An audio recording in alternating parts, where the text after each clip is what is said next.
Hi, I'm Jasmine Trocchia, and I'm here with episode 1 of the IRA Café.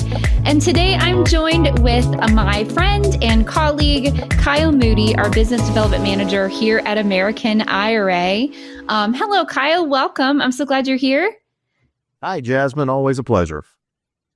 Yeah, it's fantastic. I like talking to you. So today we're going to talk about what I think is a really great start to our podcast series and what we think and what American IRA thinks that every well-informed client should know. What we would ideally like someone who's investigating self-directed IRAs, what we think they should know before they even come to American IRA, before they even go to the website, before they call on the phone and talk to Kyle or one of our other client service specialists, that what you need to know before you even get here. So Kyle, I'm going to throw it to you first of all.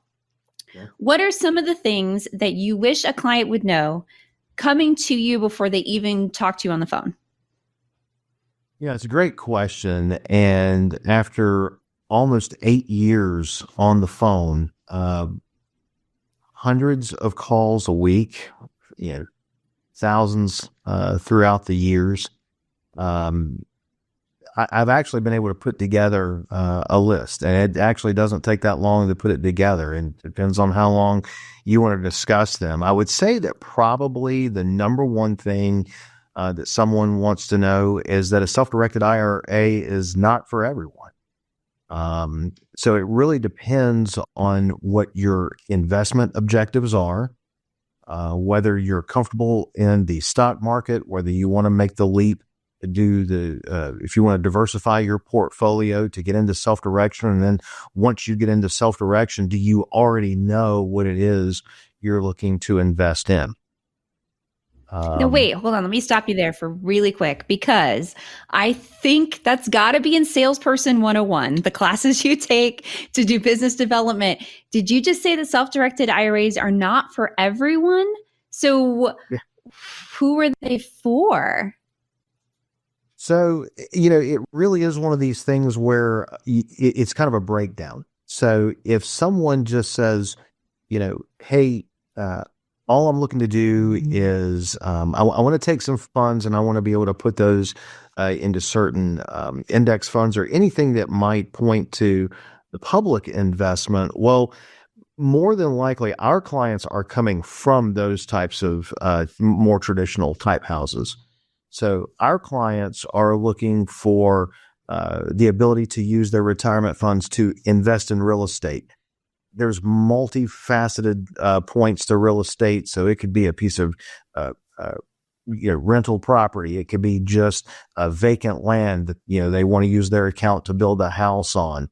It could be someone who wants to lend their money out. So, if you are someone who says, I don't know if I really want to be boots on the ground going and looking for property, walking through this thing to make sure that, it's exactly what I want my retirement account to have for tenants, or I don't know if I want to get into working with borrowers and gold might not really be my thing. If all of those types of things, don't really make you want to jump at saying, hey, that's the investment type that I want to diversify my portfolio to get in, then, like I said, it's not for everyone. Yeah. So 2 things come to mind right away. First of all, so Kyle, I used to work at a company, XYZ. One of their perks they offered was I contribute to a retirement plan. They contribute to a retirement plan, but I don't work there anymore. I have, about $20,000 in that retirement account. What can I do with it? Okay, so that's a good question as well. And that actually kind of flows into really knowing what you have. People will call me sometimes, and the first thing, maybe not the first thing to know, but one of the first things that I will cover is to let folks know, look, we're not fiduciaries. We're not money managers. So therefore, I'm not going to, because I'm not permitted to give you any tax, legal, or especially financial advice, suggestions, or opinions on anything. So just like this informational podcast here, any call I'm on, it really is kind of an educational series and really providing you the information so that then you can move forward to make the decision on what you're going to be doing. With all that being said, if you are bringing a 401k from a previous employer, some questions that right out of the gate that I have about that 401k. Number one, are you truly separated from that place of business? If you're already working somewhere else, is it the 401k from the previous employer? Because you may find if you are currently employed and those are the funds you want to use, more likely than not, the administrator is not going to let those funds go. You're always going to need to check with your HR first to see if you are available to do what's called an in-service rollover. And then assuming that you are looking to do the rollover, then the next question I have for someone is, well, what kind of funds do you have in your old 401k? Are they all traditional funds? Are they all Roth funds? Is there a mix of both? I mean, quite honestly, you'd be surprised at the folks that, this is the company that they worked at. These are the funds that they had been contributing and having matched into their account, and they don't really know. That can depend. Actually, what it can lead to is determining if someone is going to open just a self-directed traditional, or if they're going to need, if they want to move the entire 401k, but it's got pre-tax and post-tax funds in it, are they going to need to open up the self-directed traditional and the self-directed Roth? So know what those accounts hold. If you do have an IRA or a Roth as well that you like to move, you can actually contribute, all of that. And it can all consolidate into all pre-tax or all post-tax funds. So it's just a good idea to really have everything laid out in front of you and know exactly what you want to bring into your new self-directed account before we jump on the phone. Okay. So here's my next question. When I worked at XYZ company, I basically gave out of my paycheck, right? So I said, I want X amount of money out of my paycheck to go to the retirement fund. That was part of the perks of working there. I didn't have to make any decisions about what that was invested in or how it was making me money. And I just realized it wasn't just sitting in a bank. It was doing something, was being invested somewhere to make me money. If I bring my money to American IRA, I have to be involved in the decision process of how it's invested. Well, that's probably the best question you've asked so far. And it goes back Thanks. to two things I've already mentioned. And it actually goes back to the subtitle of our company, American IRA, self-directed IRAs and 401ks. Okay. So also when I mentioned that we are not money managers, we are not advisors, therefore I'm not going to be pushing the product. I'm not going to be paying attention to your money to tell you what you should be doing with it. Funds that come into self-directed IRA accounts are generally going to be sitting in a non-interest-bearing trust account.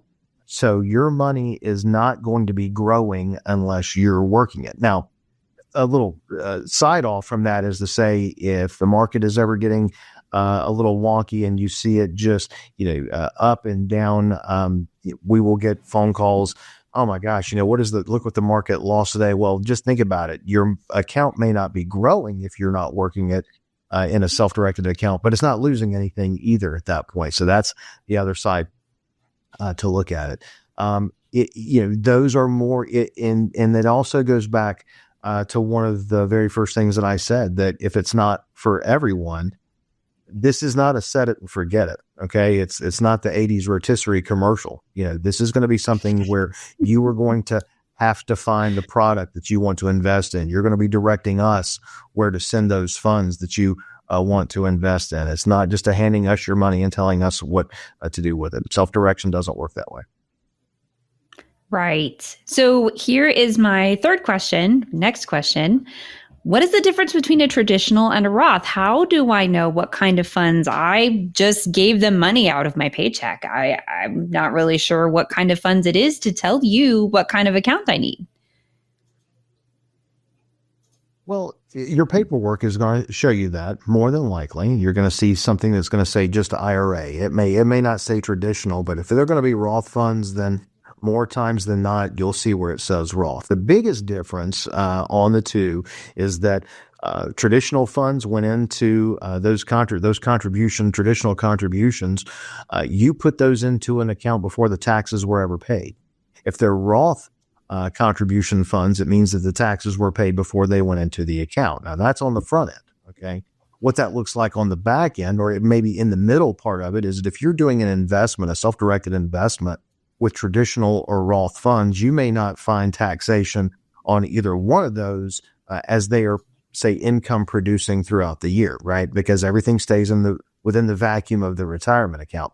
Where you're really going to notice the difference is on the future distribution. Okay, so when it comes time to take a distribution out of a traditional account, well, at that time, that's when you're going to be responsible for the taxation of the amount that you're taking that year in the form of the income that you took that year.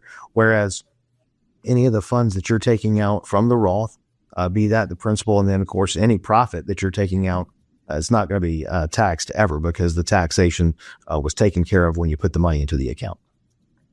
Oh, that makes sense. So let's pretend I become an American IRA client and I want to make an investment in real estate. Do I have to take a distribution of those funds to make that investment? How does that process work? Right. And the answer is no. When your funds are on the inside of the retirement account, and of course, that is your objective, to use the account to purchase the real estate, you want to remember that you personally are not who is going to own this real estate. Rather, it's the retirement account that owns the real estate, right? I mean, that's the whole point of setting up the account. It's the beauty of the self-directed IRA is that you can find the property, you can have the retirement account purchase the property, you can have the retirement account handle any of the upfitting and maintenance and pay for the property management company, and then on the back side of that, any profit, rent, if you will, that comes back into the retirement account, it all comes back in, and that's how the account is going to grow because everything stays within the vacuum of that retirement account. You didn't touch the funds when it came in from your outside custodian. You didn't touch the funds when you directed us where to send that for the purchase of the piece of real estate. And you're not touching those rental income funds as they're coming back into the to the retirement account where we deposit that in.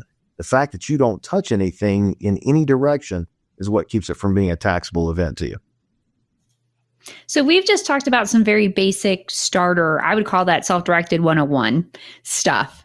So what else have you heard or been asked very often, or something you wish that a well-informed client would know that we haven't touched on yet? I think when you start, getting geared up for the asset classes that you want to invest in, whether or not that is going to be buying a piece of real estate. If real estate is not your thing because it's just not your thing, you never want to get into real estate, you said, hey, I might lend money to folks who want to get into real estate. Okay, well, great. Then you can let your retirement account be the bank, and you can be a hard money lender out of the retirement account. Or you may just say, hey, I don't want to really do either one of those things, but a little bit like lending, I might want to invest in a private company. So take those three things. Those are generally the top three things that someone's going to invest in. I would say, again, you will always hear me come back to it's self-directed. And because of that, we as the company, no one in our company at any level of staff is going to be doing any of the due diligence on, is this house in a good neighborhood? Is it a good buy? Does it have good rental income? Who or what, if anything, is this private company that you're going to be investing in? Who are the borrowers that you're directing us to send your retirement accounts funds to? Are they good on the payback, for example? We're not going to know any of that at all. All we are, being the record keepers of the account, is to send the funds where you legally and lawfully ask us to do so. So all that culminated to say, you need to do your own due diligence to know, well, what is it about this house? Is it a good or a bad buy? Why are they selling? has this borrower, do they pay on time? Are there, have you spoken to other lenders in the past who have lent them money? Would they do it again? Is this company Mm. that you want to invest in, is it a legitimate company? Because once you direct us to send the funds for any of those investments, other than us bringing the funds back in the form of profit, that's really our only lane that we're allowed to be in. So I know we say all the time that we cannot give advice. We're not fiduciaries. We're not the ones to say, hey, you can put your money here, there, everywhere, or invest in this, invest in that. It's up to the client because it's totally self-directed.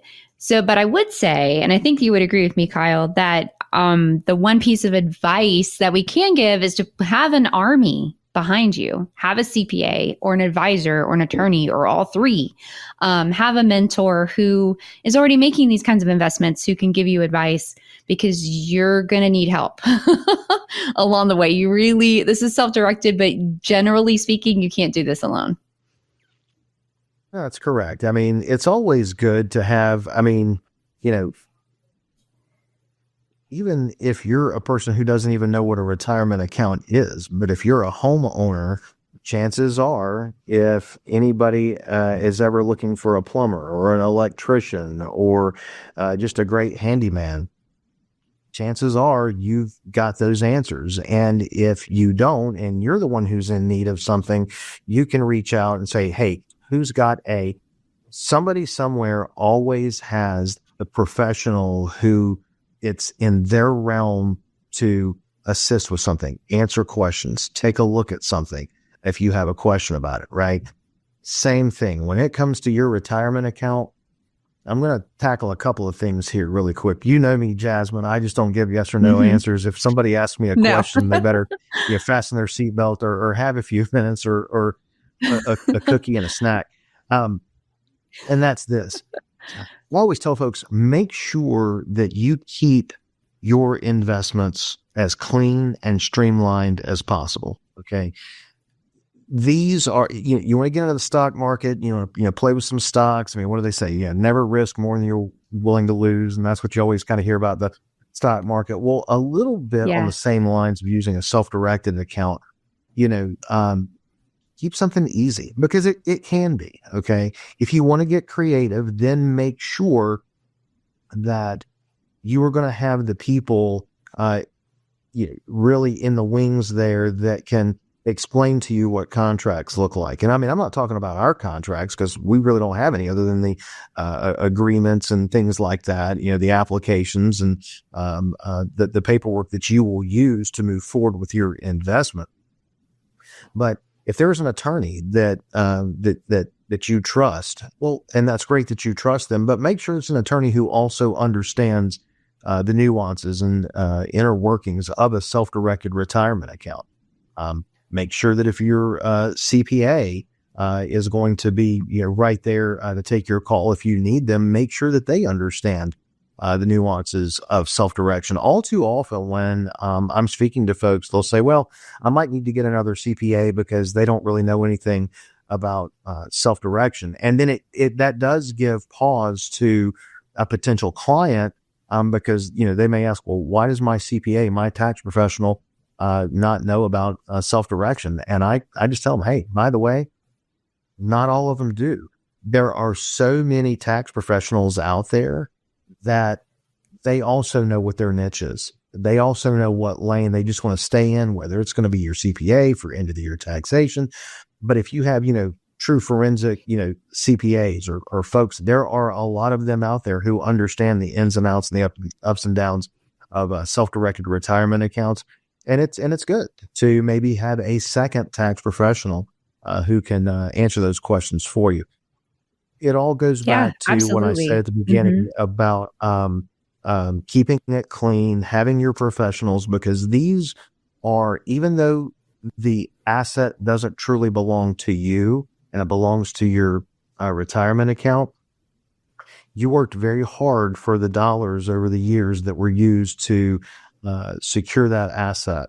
And you want to make sure that you are doing it clean all the time, that you're doing it the right way. And if there's ever any questions about, is this a good investment, or can I do it this way? That's where your professionals are going to come in to be able to help you guide you through those questions.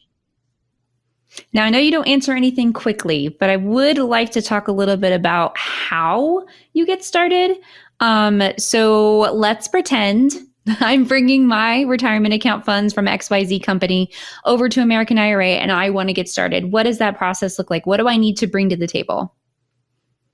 Okay, so really after a conversation with me or any of our sales staff, the next thing that we're going to do is we have we're really proud to talk about our brand new application process. That's a link. You click on that, and then the next thing you know, you pretty much have your brand new portal that you're going to build that's going to allow you to have all the autonomy that you want with the technology and everything, how everything is push button these days. It's going to be a simple application. You'll work your way through that, and then after we get all your paperwork processed, the next stage of that is then getting the account funded. So whether it's going to be a transfer from a like-to-like account like an IRA or a Roth, or whether it's going to be a rollover from an old 401k, or, really quick, we get out there, okay, well, what about 403Bs? What about 457s? If it's a 4 plan, a 457, a 403B, a 401k, or a TSP, then yes, you can bring all of those in. So you've got the account now established, then it's getting it funded. And then the next stage is for you to be able to move forward with any of your paperwork to get your investment set up. I think really probably liken it mostly to setting up a bank account. Like when you go into a bank and you have to set up the account and, give them your information, and then you have to bring money into the account, and then you can make transactions within that account. So it's basically the same premise. As if you think of it that way, if you've set up a bank account, you could set up a self-directed IRA account. I want to ask you a question, and this is about you, not necessarily what you do. Oh, how did you come to be at American IRA? You said 8 years ago. You've been here 8 years? Mm-hmm. Going on it. Yeah. What did you do before, and That's how did you get here? Yeah. So my real estate has taken me a lot of different places. We don't have time for all of those places, but one of the last things that I did was in my years in real estate. And in my years in real estate, both in some commercial and residential sales with a large company, I ended up managing and running a mid-size, mid to large size property management company in Asheville, where our current CEO, Jim Hidd, was one of my clients. And at the same time that Jim was one of our clients, there were properties that I started noticing in there that they didn't have your run-of-the-mill, human being landlord name. It would be attributed to a retirement account. And so as I started learning more about that, and then lo and behold, Jim stopped by the office one day and we got to talking about it. And a few years later, that relationship grew, and he asked me just to stop by the office one day, and one thing led to another, and almost 8 years later, here I am. Wow. There you go. That's how you do it. Make the connections. Yeah. That the names of the real estate, it was in the vesting name, I presume, of the IRA accounts, right? That was it wasn't like Bob and Sue. It was like New Vision Trust Company for the benefit of, Bob and Sue. Absolutely. Yeah. Mm-hmm. All right. Cool. So to wrap up and to end, is there anything else you would desperately want a somebody looking into self-directed IRAs, maybe exploring American IRA, anything you want them to know? This is your last chance, Kyle. Last chance. I think it actually transcends not just from the investor themselves. I think that one of the things that I have at least noticed in this past year is that it also, all of this has it can have influence on referral sources as well. If you are a company that does capital raises and you're looking for investors to set up a self-directed retirement account so that you can use their funds to promote your project.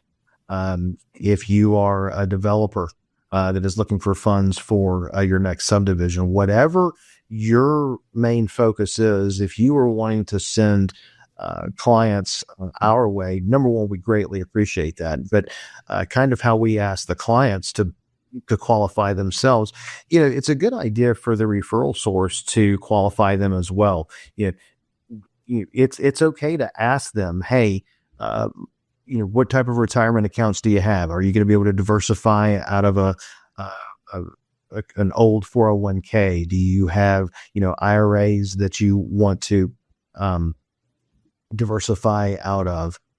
Is our holding something that's going to, is that something that you want to do? You don't want to get all the way to the point of then scheduling with us to find out that it's going to be a non-starter on something. So whether it's the referral source doing their due diligence on the investor they want to send, or whether it's the investor doing the due diligence on the company that they're going to invest in or the asset that they're going to invest in, I would say, knowing what account you want to use, knowing how those accounts work, and then knowing where you're going to be sending your funds is all very, very important information that you need to have yourself ready for before opening up your account. Absolutely. And I will say one last thing. This is something that, and there are folks who have heard me say this, to give this tip a lot in different regional investor meetings and so on and so forth. But I will always say this. If you know that this is something that you want to use, okay, and it may not be tomorrow, it may not be next week, but if you know that within the next 30 to 45 to 60 days, there's going to be a capital raise call, that the property that you may really want is going to, whether it's going to be an off-market deal or if it's going to, hit the market. I always say, if you know that you are going to use a self-directed retirement account, it's not a sales tactic for me to say, hey, Tuesday, open up that account right now. It's not that. I know the timing that is involved with getting the account opened, the 7-day right of rescission period per the IRS that it's going to take before you can do anything, or that has to pass before you can make the investment, which is usually going to be a moot point because it can take 2 to 3 weeks for your outbound custodian to get us the funds. And the next thing that you know, from the time of the phone call that I'm on the first time with somebody, it can be upwards of 30 days before anything happens. Well, if you call me after you've already gone under contract on something and you're closing next week and they need the money in about 4 days, yeah, that's not going to happen. It's not the end of the world, and you can definitely back out of it, but you're probably going to frustrate a lot of folks when they've got to rewrite all the paperwork. They've got to get money back to you because it was probably your personal money that you put into the form of an EMD or a due diligence. And then everything has to be generated from the retirement account. All the paperwork has to be redone. So again, if you know that it's something that you want to do, go ahead and just get the account open, knock that part out, and even partially fund it, enough to cover your a minimum cash balance in the account and enough to cover at least an earnest money, and then let the rest of it roll in during the escrow period. Wow. Yes. So much information in this episode today. And I know that anyone looking into self-directed IRAs, that's probably sparked a million bazillion questions. So I hope it did. I hope it got people thinking, and gave them some good paths to follow when they're starting their research. So thank you for joining me, Kyle. I really appreciate you being here. And this has been absolutely fantastic. It's always a pleasure, and I'm glad to be part of the inaugural IRA Café podcast. Thank you so much for asking me. Thanks so much for listening. Make sure you subscribe wherever you listen to podcasts, and we'll join you at the next episode of the IRA Café. American IRA, LLC, a North Carolina LLC, acts as a third-party administrator for New Vision Trust Company, a state-chartered South Dakota trust company. As a neutral self-directed IRA administrator, American IRA does not recommend or endorse any investments, individuals, or entities. including financial representatives, promoters, or companies. American IRA and the IRA Café are not responsible for others' statements, representations, or agreements, nor do we evaluate the quality or profitability of any investment. American IRA does not endorse guests on the IRA Café podcast. Guest opinions are their own and do not necessarily reflect the views of American IRA, its subsidiaries, associates, or custodian. Participation in the podcast is voluntary and no compensation is provided. American IRA is not a fiduciary and cannot offer financial advice. Please consult your CPA or another professional before making financial decisions.